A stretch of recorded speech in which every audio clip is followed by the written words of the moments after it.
Hello friend, आज की video में हम लोग जानेंगे कि क्या ट्रेवल फूड सर्विसेज लिमिटेड के शेयर को अभी होल्ड करना चाहिए या सेल करना चाहिए, या जिन लोगों को यह शेयर आईपीओ के थ्रू नहीं मिल पाया था क्या वो अभी इस शेयर को खरीद सकते हैं या नहीं। इन सब के बारे में डिटेल में इस वीडियो में जानेंगे। इसके साथ साथ ये भी जानेंगे कि कंपनी का बिजनेस कैसा है, क्या इसका बिजनेस आने वाले टाइम में ग्रो करेगा या नहीं। उसके बाद हम लोग इस कंपनी के फाइनेंशियल परफॉर्मेंस के बारे में जानेंगे। फिर हम लोग इस कंपनी के फंडामेंटल्स को देखेंगे। फिर हम लोग इस कंपनी के स्ट्रेंथ और रिस्क को देखेंगे। तो चलिए वीडियो शुरू करते हैं। और हाँ, अगर आप किसी स्टॉक या शेयर पर वीडियो चाहते हो तो कमेंट करके बता सकते हो, मैं इस पे वीडियो बना दूंगा। पहले हमें यह चीज समझना जरूरी है कि इसने जो आईपीओ से पैसा उठाया था वो पैसा कंपनी के पास जाएगा या फिर कंपनी के प्रमोटर के पास। तो इस चीज को समझने के लिए हम इसके आईपीओ के डिटेल्स को देखते हैं। जैसा कि आप लोगों को पता है कि इसके आईपीओ का जो डेट था वो 7 जुलाई से 9 जुलाई था, और इसका जो इशू प्राइस था वो 1100 रुपए पर शेयर था। यानी कि आईपीओ के टाइम इसके एक शेयर की वैल्यू 1100 रुपए थी, और इसके आईपीओ का लिस्टिंग डेट 14 जुलाई 2025 को था।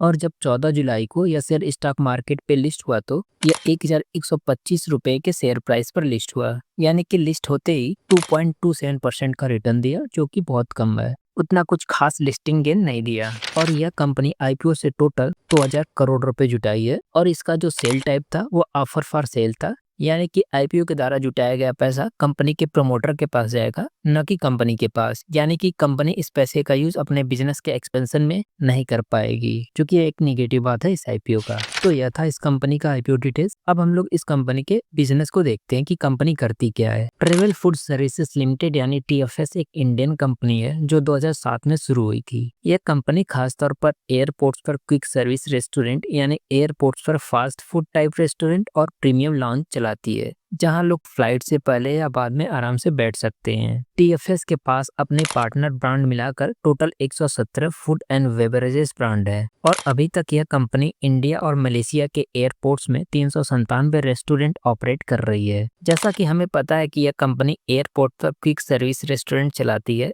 Quick service restaurant QSR business का मतलब है ऐसा फूड और बेवरेजेस का ऑप्शन जो खास तौर पर उन लोगों के लिए डिजाइन किए जाते हैं जो सफर कर रहे होते हैं, जैसे एयरपोर्ट्स, रेलवे स्टेशंस, बस टर्मिनल्स या हाईवेज पर रुकने वाले ट्रेवलर्स। इसका मेन फोकस फास्ट और कन्वीनियंट सर्विस देना होता है, ताकि कस्टमर अपने लिमिटेड टाइम में जल्दी और आसानी से खाना खा सके या ले जा सके। ट्रेवल फूड सर्विसेज का लॉन्च बिजनेस एयरपोर्ट टर्मिनल के अंदर बनाए गए स्पेशल एरियाज में होता है, जहां सिर्फ सेलेक्टेड लोग ही जा पाते हैं, जैसे फर्स्ट क्लास और business class passenger, airline loyalty programme के मेंबर्स या कुछ स्पेशल क्रेडिट और डेबिट कार्ड होल्डर्स। कुछ और लॉयल्टी प्रोग्राम के मेंबर को भी ये लॉन्च एक्सेस मिलता है। यानी ये लॉन्जेस आम जगह पर नहीं होता, यह थोड़ा प्रीमियम और एक्सक्लूसिव एक्सपीरियंस प्रोवाइड करते हैं सेलेक्टेड ट्रेवलर्स के लिए। इस कंपनी का ट्रेवल क्यूएसआर बिजनेस और लॉन्च बिजनेस इंडिया के 14 एयरपोर्ट और मलेशिया के 3 एयरपोर्ट्स में मौजूद है। इंडिया के कुछ बड़े एयरपोर्ट्स जहां यह सर्विसेज मिलती है उनमें Delhi airport, Mumbai airport, Bengaluru airport, Hydra airport, Kolkata airport और चेन्नई एयरपोर्ट शामिल है। यानी अगर आप इन एयरपोर्ट से ट्रेवल कर रहे हो तो वहां आपको टीएफएस के फूड आउटलेट्स और लॉन्जेस का सुविधा मिलता है। ट्रेवल फूड सर्विसेज यानी यह कंपनी कई सालों से इंडिया के बड़े एयरपोर्ट पर अपनी सर्विसेज दे रही है।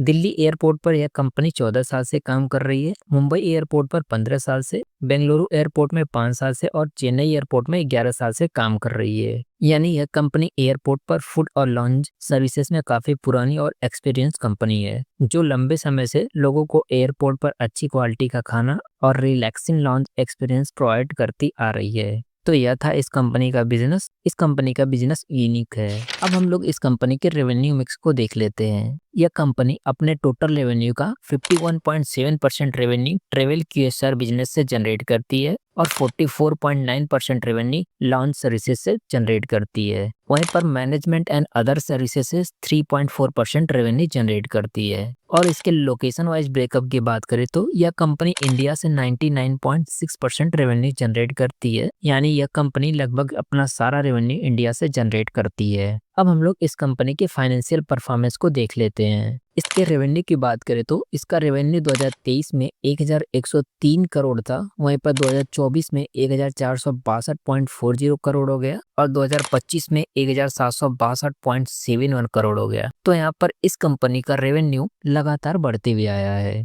वहीं पर इसके प्रॉफिट आफ्टर टैक्स यानी नेट प्रॉफिट की बात करें तो 2023 में 251 करोड़ का प्रॉफिट था और 2024 में 298 करोड़ का प्रॉफिट और 2025 में 379 करोड़ का प्रॉफिट, यानी कि यह कंपनी लगातार प्रॉफिट जनरेट करते हुए आ रही है। वहीं पर इसके नेटवर्थ की बात करें तो इसका नेटवर्थ 2023 में 651 करोड़ का था और 2024 में 869 करोड़ का हो गया और 2025 में 1048 करोड़ का हो गया। तो यहाँ पर इस कंपनी का नेटवर्थ भी लगातार बढ़ते हुए आया है। तो ओवरऑल इस कंपनी का जो फाइनेंशियल परफॉर्मेंस है वो ठीक देखने को मिल रहा है। अब हम लोग इस कंपनी के फंडामेंटल्स को देख लेते हैं। इसका ROE यानी रिटर्न ऑन इक्विटी 36.57% है, जो कि बहुत अच्छा है। ROE का मतलब होता है कि कंपनी अपने शेयर होल्डर्स के पैसों पर कितना प्रॉफिट बना रही है। अगर किसी भी कंपनी का ROE 15% या 15% से अधिक है तो उसे अच्छा माना जाता है। वहीं पर इसका ROCE यानी रिटर्न ऑन कैपिटल एम्प्लॉयड 49.97% है, जो कि बहुत अच्छा है।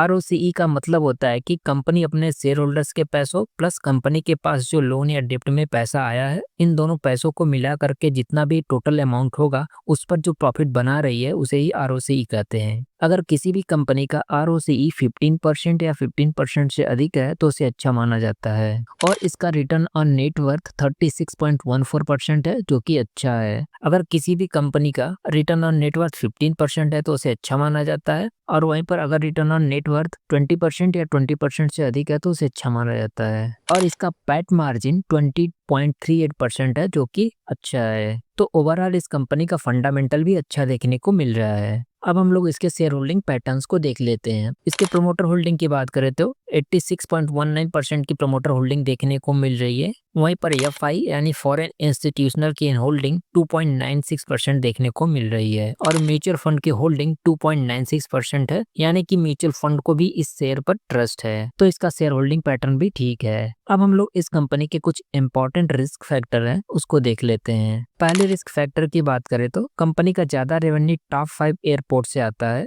फाइनेंशियल ईयर 2025 के फर्स्ट क्वार्टर में कंपनी के टोटल रेवेन्यू का 85.21% रेवेन्यू सिर्फ टॉप 5 एयरपोर्ट से आया है। यह एक रिस्क भी है क्योंकि इन बड़े एयरपोर्ट में कुछ प्रॉब्लम हो जाए तो कंपनी के ओवरऑल बिजनेस पर बड़ा असर पड़ेगा, इसलिए कंपनी को अपना बिजनेस डाइवर्सिफाई करना जरूरी है। दूसरे रिस्क फैक्टर की बात करें तो कंपनी का बिजनेस काफी हद तक अपने 78 फ्रेंचाइजीज फूड और बेवरेजेस ब्रांड पार्टनर पर डिपेंड करता है। मतलब यह कंपनी अपने अलग अलग फेमस ब्रांड के साथ मिल करके काम करती है, जैसे KFC, डोमिनोज। अगर इनमें से कोई भी ब्रांड पार्टनरशिप के साथ प्रॉब्लम हो जाए तो कंपनी के लिए मुश्किल हो सकती है, क्योंकि उनके पास अपने प्रोडक्ट और सर्विसेज का एक बड़ा हिस्सा इन ब्रांड के थ्रू आता है। इसलिए कंपनी के लिए यह जरूरी है कि यह रिलेशनशिप स्ट्रांग और अच्छा बने रहे। तीसरे रिस्क फैक्टर की बात करें तो कंपनी के लॉन्च बिजनेस से जो पैसा आता है वो मोस्टली साल भर के कॉन्ट्रैक्ट पे डिपेंड करता है जो कंपनी अपने लॉन्च पार्टनर के साथ करती है। अगर यह कॉन्ट्रैक्ट रिन्यू नहीं होता या पार्टनर अपने एग्रीमेंट बंद कर देते हैं तो कंपनी को लॉन्च से कम रेवेन्यू मिलेगा। इसलिए लॉन्च का बिजनेस थोड़ा रिस्की हो सकता है क्योंकि यह एनुअल कॉन्ट्रैक्ट पर निर्भर होता है। चौथे रिस्क फैक्टर की बात करें तो कंपनी को अपने बिजनेस में काफी टफ कंपटीशन का सामना करना पड़ता है, जैसे कि HM होस्ट, इनकॉम और दूसरे QSR ऑपरेटर भी एयरपोर्ट और लॉन्च सर्विसेज में काम कर रहे हैं। अगर यह कंपटीटर्स बेटर सर्विसेज, सस्ता प्राइस या नए कॉन्ट्रैक्ट ले लेते हैं तो इस कंपनी के लिए मार्केट में टिकना मुश्किल हो सकता है। इस वजह से कंपनी के ग्रोथ और रेवेन्यू पर प्रेशर पड़ सकता है। तो यह था इस कंपनी के कुछ इंपॉर्टेंट रिस्क फैक्टर। अब हम लोग यह समझते हैं कि क्या इस शेयर को भी होल्ड करें या सेल करें, और जिन लोगों को यह शेयर IPO के थ्रू नहीं मिल पाया था क्या उनको अभी बाई करना चाहिए या नहीं। जैसा कि हम लोगों ने देखा कि कंपनी का बिजनेस यूनिक है और कंपनी का फंडामेंटल स्ट्रांग है और कंपनी का फाइनेंशियल परफॉर्मेंस भी अच्छा है। अगर इस कंपनी का शेयर आपको IPO के थ्रू मिल गया था तो आपको अभी कुछ उतना प्रॉफिट देखने को नहीं मिल रहा होगा क्योंकि इसका लिस्टिंग गेन बहुत कम था। लेकिन इस कंपनी का बिजनेस अच्छा है और कंपनी का फंडामेंटल भी अच्छा है और कंपनी फंडामेंटल भी स्ट्रांग है और इसका फाइनेंशियल परफॉर्मेंस भी ठीक देखने को मिल रहा है। तो अगर आप लॉन्ग टर्म इन्वेस्टर हो तो इस शेयर को होल्ड करके फ्यूचर के लिए रख सकते हो। वहीं पर अगर आप सेल करना चाहते हो या आपको डर लग रहा है तो आप इसके कुछ शेयर को सेल कर सकते हो, बाकी कुछ शेयर को होल्ड करके रख सकते हो। और अगर आपको यह शेयर IPO के थ्रू नहीं मिल पाया था और अभी आप इस शेयर को बाई करना चाहते हो तो थोड़े दिन रुक सकते हो। एक बार जब इसका शेयर प्राइस स्टेबल हो सकता है तो आप इसको बाई कर सकते हो। क्योंकि कंपनी का बिजनेस भी अच्छा है और फंडामेंटली भी स्ट्रांग है, फाइनेंशियल परफॉर्मेंस भी अच्छा देखने को मिल रहा है, तो ओवरऑल कंपनी अच्छी है। तो बस इतना ही आज की वीडियो में। ऐसी और इन्फॉर्मेटिव वीडियो के लिए हमारे चैनल को सब्सक्राइब कर लेना और वीडियो अच्छी लगी है तो वीडियो को लाइक कर देना। चलो मिलते हैं नेक्स्ट वीडियो में अगले शेयर के साथ।